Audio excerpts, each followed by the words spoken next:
I'm gonna teach y'all how to make white rice with habichuelas con papas and some fried pork chops. So we're gonna start with our ingredients. So we got 1 can of tomato sauce, 1 packet of sazon, adobo, black pepper, chicken flavor seasoning, pink beans, or you can use red kidney beans, sofrito, 2 potatoes peeled and cut up, and some cut up. So we're gonna start with 1 big spoon of sofrito first. Okay, the tomato sauce. Some adobo. Don't ask me how much. Just pour until you feel like your ancestors would say stop. Full packet of sazon. Some black pepper. And this is my secret ingredient and everything. This shit is crack right here. You hear me? Crack. You're gonna let that simmer down a little bit, and then you're gonna add the oil. I always let the seasonings and stuff cook first, because if you put the oil first, it's just gonna fry everything. It's gonna be all burnt and have a nasty taste at the bottom. So the oil's gonna go after this is all simmered. Once that starts simmering down, I'll go ahead and add my cap full of oil.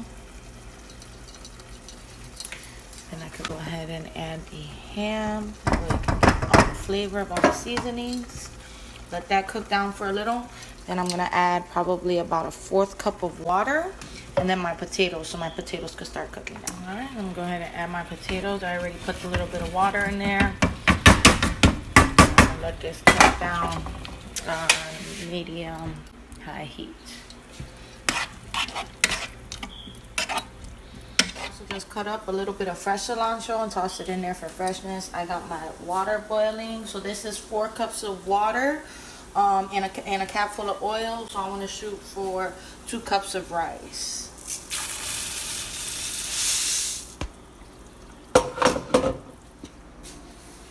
Now check it out though.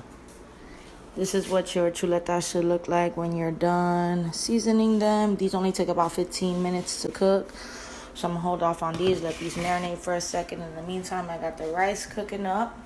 Once you're able to start seeing the rice, you can go ahead and cover that with foil, then close it off, put the timer on for 20 minutes. This I'm gonna let cook down a little bit more until the potatoes are almost tender. Then I'm gonna go ahead and add the key to perfect rice, y'all. Let me put y'all on low flame, and no matter what, I don't care, no matter what, once you seal this off with foil and set that timer, you do not lift this shit for nothing in this world. Trust the process. It's gonna cook. Once that beeps, open it, stir it, you're gonna have perfect rice every time, I promise you. Just trust the process. Go ahead and add my beans. If you want like thicker beans, you can always add more tomato sauce, or if you like them a little bit more watery, more water. Or let's say maybe you put too much seasoning and it's a little too much on the stronger side, you could add more water. Go ahead and add a little bit more tomato sauce, because I like it a little bit more on the thicker side. Stir that up. Let that cook down on medium high flame. I'm gonna go ahead and put the lid on this so that the potatoes can finish cooking off. There's less than 10 minutes left on the timer, and my oil is nice and hot. I'm gonna go ahead and start frying my pork chops so that everything can be ready around the same time.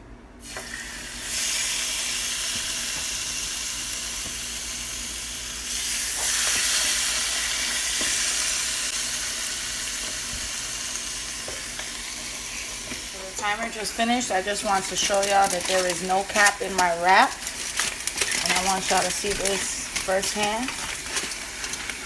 Perfect rice every time, baby. Trust the process. God is good. You should be able to do this with your rice spoon without it getting stuck. That is perfectly cooked, textured rice right there. Not to brag or nothing, but I told you so. When I told y'all about the sofrito, I wasn't lying, bro. That shit makes your pork chops nice and crispy, bro. I just be talking on my ass. It's just for real.